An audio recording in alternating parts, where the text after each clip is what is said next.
Salut tout le monde, c'est Arito, on se retrouve pour les spoilers du chapitre 1152 de One Piece. On va aller directement à l'essentiel comme d'habitude. Donc n'hésite pas à liker la vidéo déjà si elle te plaît, à t'abonner si tu aimes One Piece. Cette chaîne est faite pour toi, on parle que de One Piece ici. Et bien sûr, dis-moi en commentaire ton avis sur ces spoilers là. C'est parti, chapitre 1152, une terrible journée. Oui, on va avoir le droit à du flashback et des révélations.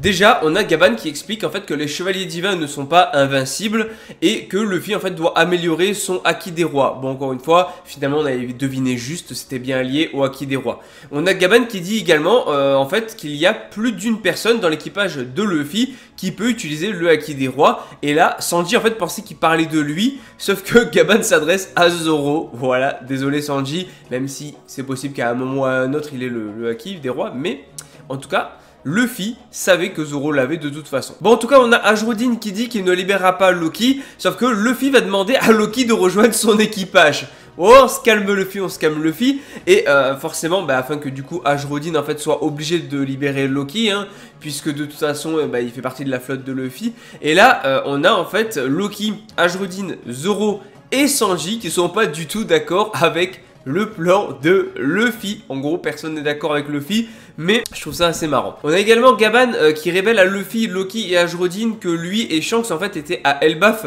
lors de des événements en fait de cette terrible journée. Et là on a un flashback qui commence, donc il y a 14 ans, quand le roi Harald est mort, où on a Loki qui se rendait en fait au château pour demander au roi Harald pourquoi il s'était rallié justement au gouvernement mondial alors qu'ils avaient tué Roxdix Zebek. Encore une fois, lui il pense que Roxdix Zebek est mort. Est-ce qu'il est réellement mort, est-ce qu'il est pas réellement mort, on s'en fiche, on verra ça plus tard. Mais en arrivant au château, en fait il a trouvé le roi Harald transpercé par ses propres soldats. Donc ce n'était en réalité pas du tout Loki, comme on s'en doutait. Et là, en fait, pendant ce temps-là, en fait, on a Shanks qui a raconté à Gaban qu'il s'était lié d'amitié avec le roi Harald et qu'il souhaitait en fait le retrouver. Puis on a un personnage mystérieux qui a volé le fruit du démon légendaire à Elbaf. Et ce qui est intéressant ici, c'est que justement, peut-être Shanks il est arrivé, il a vu quoi? Il a vu Loki devant le roi Harald avec qui il était pote et tout. Peut-être que du coup Shanks a arrêté Loki en pensant que c'était lui. Bon, bref, on ne sait pas. Mais on en parlera dans la review. De toute façon, là on va direct à l'essentiel.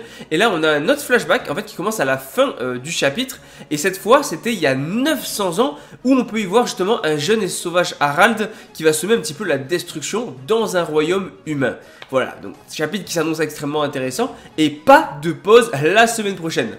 Et ça, c'est le plus intéressant. En tout cas, on l'oublie pas, One Piece, c'est la vie.